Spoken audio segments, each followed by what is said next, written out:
Student, पिछली video में आपने पढ़ा था चैप्टर साम्य अवस्था। साम्य अवस्था में जो आपने पढ़ा था साम्य स्थिरांक पढ़ लिया था और द्रव्यानुपाती क्रिया का नियम पढ़ लिया था। ओके, तो अब हम आपको बताएंगे कि जैसे द्रव्यानुपाती क्रिया के नियम जो होता है उसका किसी रिएक्शन पर क्या प्रभाव पड़ता है। तो आपको ये हेडिंग बनानी है, हाइड्रोजन आयोडाइड के लिए द्रव्यानुपाती क्रिया के नियम का प्रभाव। ये आपको हेडिंग बनानी है। अब देखो हाइड्रोजन आयोडाइड की बात कर रहा है वो, तो देखो ये क्या होता है, ये हाइड्रोजन आयोडाइड होता है, ठीक है। अब ये जो हाइड्रोजन आयोडाइड हो गया तो देखो हमने H2 प्लस I2 दोनों को जोड़ा तो क्या होना है, HI हाइड्रोजन आयोडाइड हो गया। लेकिन यहाँ पे देखा H के दो हैं, दो I के भी दो हैं, तो बैलेंसी बराबर करने के लिए हमने 2HI कर दिया। ओके, अब इसके जो निम्न नियम प्रभाव करते हैं वो कौन कौन से करते हैं बता रहे हैं। सबसे पहले आता है ताप का प्रभाव। देखो जब HI बनती है हाइड्रोजन आयोडाइड, कहने का मतलब मेरा ये है, जो हाइड्रोजन आयोडाइड बनती है तो उसके बनने में ऊष्मा उत्सर्जित होती है। उत्सर्जित मतलब प्राप्त होती है, ठीक है।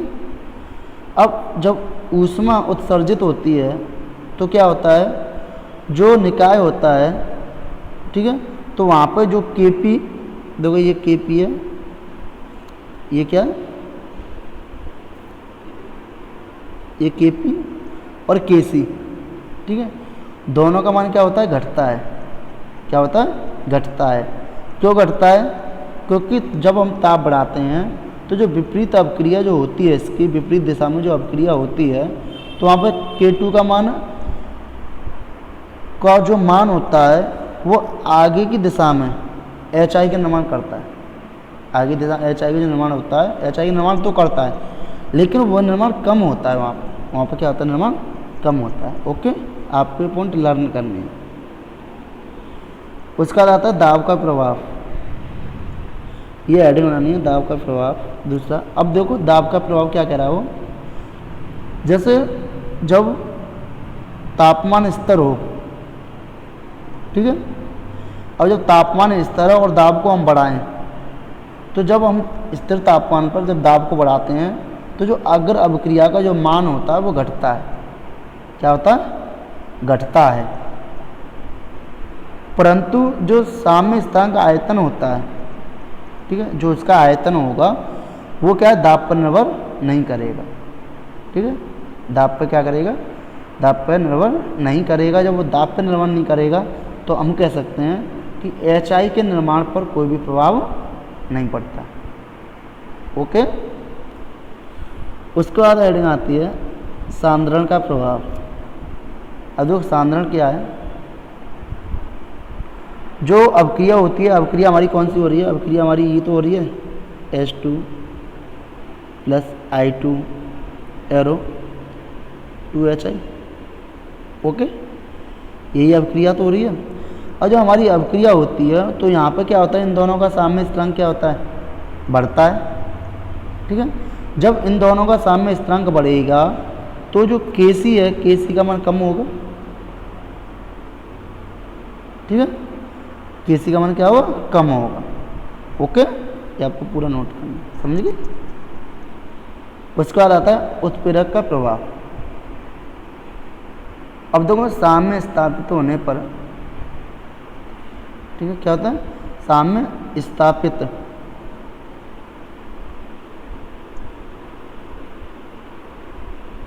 साम्य स्थापित होने पर क्या होता है, उत्प्रेरक में लगने वाले जो उत्प्रेरक होते हैं, ठीक है, वो क्या करते हैं, उसके समय को घटाते हैं। क्या करते हैं, समय को घटाते हैं। ठीक है, जैसे जो साम्य स्थापित होता है तो उसमें जो उत्प्रेरक लग रहा है वो क्या करता है, समय को घटाते हैं, उत्प्रेरक के समय को घटाते हैं वो।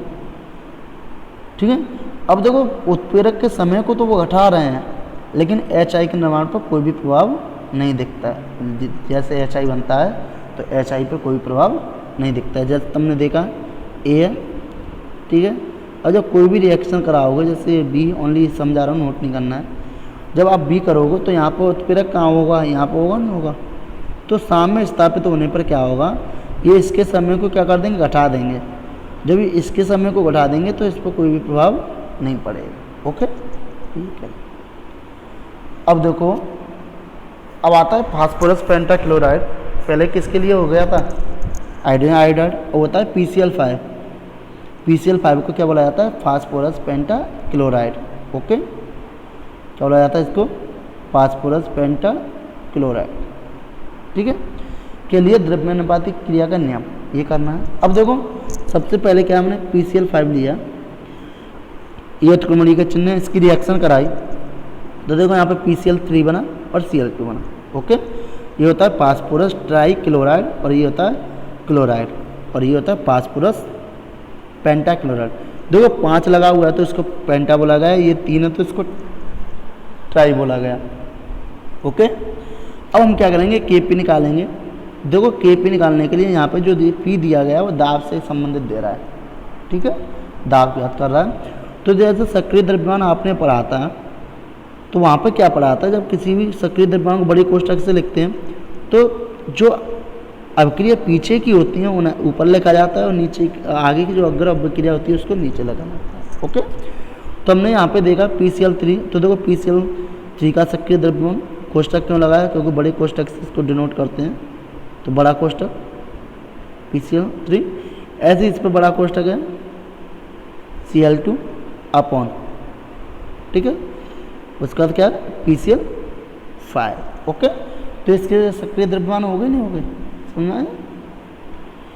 अब सबसे पहला पॉइंट है इसमें ताप का प्रभाव।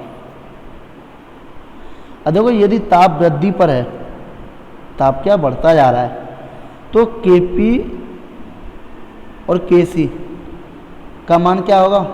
बढ़ेगा। ठीक है, क्या मान क्या होगा? बढ़ेगा। और यदि K1 और K2 का मान स्वतः ही बढ़ जाता है, क्या होता है? जब इसकी ताप की वृद्धि हो रही है तो Kc Kp का मान बढ़ेगा और Kc Kp का मान बढ़ने के साथ साथ यदि K1 K2 का भी मान बढ़ जाता है तो PCl5 की मात्रा अधिक बनती है। तो वो जरा PCl5, तो PCl5 की मात्रा क्या अधिक बनेगी। ओके, दूसरा आता है दाब का प्रभाव। और देखो दाब का प्रभाव क्या कहता है? स्थिर ताप पर आयतन दाब के व्युत्क्रमानुपाती होता है। ठीक है, जो स्थिर ताप होता है वो स्थिर ताप पर जो आयतन होता है वो दाब के व्युत्क्रमानुपाती होता है। व्युत्क्रमानुपाती अपोजिट में होता है। जब अपोजिट में होता है तो PCl5 कम दाब पर अधिक बढ़ जाता है। जो PCl5 होगा वो क्या होगा? कम दाब पर अधिक बढ़ जाएगा। और यदि आयतन समीकरण के ऊपर आता है तो PCl5 का कम मात्रा में बनता है। ठीक है, ये आपको नोट करना, पढ़ना है, बस पढ़ने से समझ में आ जाएगा, ज़्यादा दिमाग मत लगाना। उसका सांद्रण का प्रभाव, देखो ये सांद्रण का प्रभाव होता है। अब सांद्रण के प्रभाव में वो क्या कह रहा है? यदि साम्य अवस्था में PCl3 या Cl2 मिलाया जाए, क्या मिलाया जाए? मिलाया जाए तो Kc क्या निकलेगा? देखो Kc साम्य स्थिरांक हो गया, तो ये मिलता है तुम्हें। सक्रिय द्रव्यमान निकालने के लिए क्या करते हैं? कोष्ठक लगाते हैं, बड़े कोष्ठक से लिखा, तो Kc = PCl3, देखो ये 3 है, तुम्हें 2 लग रहा है, ये 3 है लेकिन। ओके, उसका Cl2 अपॉन PCl5। ओके, उसके बाद अब इसी में कह रहा है मैं Kc का मान जो नीचे है उसमें जो फॉर्मूला आपने देखा है उसमें Kc का मान बढ़ जाए तो PCl5 का सांद्रण भी बढ़ जाएगा। यदि Kc के मान को बढ़ा दिया जाए तो PCl5 का सांद्रण भी क्या हो जाएगा?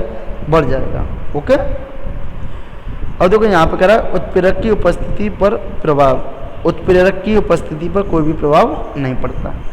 जैसे अभी मैंने बताया था आपको A एरो B, ठीक है, तो यहाँ पर उत्प्रेरक होगा तो इसकी स्थिति पर इसका कोई भी प्रभाव नहीं पड़ेगा। ओके, अब देखो PCl5 के लिए वियोजन की मात्रा का साम्य स्थिरांक। अब जैसे PCl5 है, ठीक है, अब जैसे PCl5 देखो, अब यहाँ पे एक फॉर्मूला प्रूव करना है हमें PCl5, ठीक, के लिए वियोजन की मात्रा का साम्य स्थिरांक। ठीक है, अब सबसे पहले हम क्या करेंगे? हमने देखो अभिक्रिया ली PCl5, इसकी रिएक्शन कराई तो ये 2 भागों में टूट गया, PCl3 और Cl2। अब क्या किया? प्रारंभ में देखो, प्रारंभ में इसके मोल देखे तो A मोल होंगे, तो इनके 0 होंगे नहीं होंगे? जीरो क्यों होंगे? क्योंकि प्रारंभ में पहले इसी का तो मोल है भाई, ठीक है। अब इसको तोड़ तो नहीं रहे हम। जैसे सपोज करो प्रारंभ में हमारे पास 2 लड्डू हैं, तो वो 2 ही रहेंगे, नहीं रहेंगे? क्यों? तब तक कोई न खा ना ले। और साम्य अवस्था के बाद, और साम्य अवस्था के बाद क्या होगा? कुछ समय बाद इसमें से एक्स मोल क्या हो गए? वियोजित हो गए, टूट गए या बिखर गए या खा किसने ले लिए। अब कुछ समय बाद इसमें से एक्स मोल जब वियोजित हो गए तो हम क्या करेंगे? ए में से एक्स को माइनस कर देंगे। क्यों कर देंगे? क्योंकि एक्स अलग निकल रहा है। जैसे सपोज करो यहाँ पे 2 लड्डू हैं, कुछ समय बाद मैंने कहा इसमें से एक लड्डू टूट गया, तो मैं क्या करूँगा? इस 2 में से एक को घटाऊँगा, नहीं घटाऊँगा? तो इधर मुझे पता लगेगा कितने लड्डू बचे हैं साझे। ऐसे यहाँ पे मैंने क्या किया? एक्स मोल जब टूट रहे हैं तो मैंने एक्स को ए में से घटा दिया। ओके, समझ में आया? ठीक है, आपको नोट करना है, समझ में आ गया होगा आपको। उसके बाद जब हम आगे चलते हैं, अब देखो हमने क्या किया। अब देखो जैसे कोई भी अपक्रिया हो रही है तो ये बर्तन में होगी, नहीं होगी? जैसे ये बर्तन है, इसमें कोई पदार्थ हमने भरा, PCl5 भर दिया,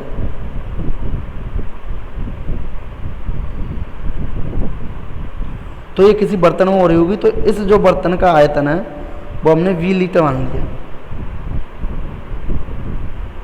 आयतन हमने क्या मान लिया? 20 लीटर। अब तो साम्य मिश्रण में, अब देखो 20 लीटर मान लिया, तो हम इनका सक्रिय द्रव्यमान निकालेंगे। तो देखो PCl5 सक्रिय द्रव्यमान होता है, तो सक्रिय द्रव्यमान क्या कहता है? इनके मोलों की संख्या अपन आयतन। तो मोल क्या है? A-x है, वहाँ पे देखा तुमने रिएक्शन में देखा, A-x है ना अपन B पहले का। PCl5 इसका देखो x अपन V, क्योंकि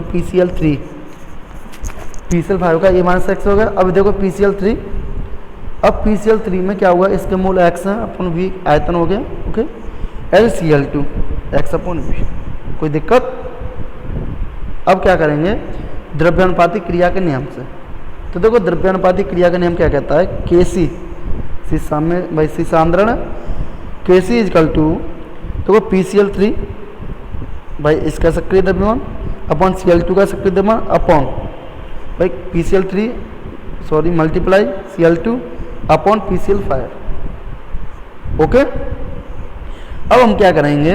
इनकी वैल्यू पुट कर देंगे। अब क्या करेंगे? हम मान रखने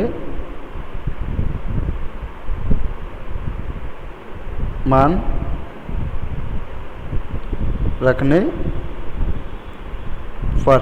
ओके, अब इनके मान रखेंगे, तो देखो मान रखेंगे तो क्या आएगा? Kc इजकल टू, और देखो PCl3 का मान जो है x अपन V है, वहाँ पर आपने देखा, इंटू x अपन V, Cl2 का मान भी है अपॉन A-x अपन V। ओके, अब हम क्या करेंगे? यहाँ से कोष्टक को हटाएंगे। जब कोष्टक को हटाएंगे तो देखो ये क्या होगा? x इंटू एक्स हो नहीं होगा? x इंटू एक्स क्या हो जाएगा? एक्स स्क्वायर, और b into v upon b square. Okay, ठीक है, upon A-x upon v, A-x upon v आ गया। अब देखो यहाँ पे ये जो चौथी संख्या ये कहाँ चली जाएगी? यहाँ पे, और तीसरी संख्या चली जाएगी यहाँ पे। ओके, और ये संख्या जाएगी तो देखो ये क्या हो जाएगा? ये यहाँ पे गई तो x square v upon v square A-x। Okay, अब हमने क्या किया? देखो वही चीज़ लिखी हमने, Kc equal to x square v, अभी बताया मैंने आपको, बी स्क्वायर A-x। ठीक है, अब हम क्या करेंगे? b से b की पावर क्रॉस, b से b की पावर क्रॉस रह जाएगी, तो Kc equal to x square upon एक b बचा यहाँ से v A-x। ओके, यहाँ x इक्वल टू क्या है? विद्युत मात्रा, a इक्वल टू मोल और b इक्वल टू आयतन। ओके, आपकी समझ में आ गया? ठीक है, इस पर जो न्यूमेरिकल कराएंगे वो नेक्स्ट वीडियो में कराएंगे।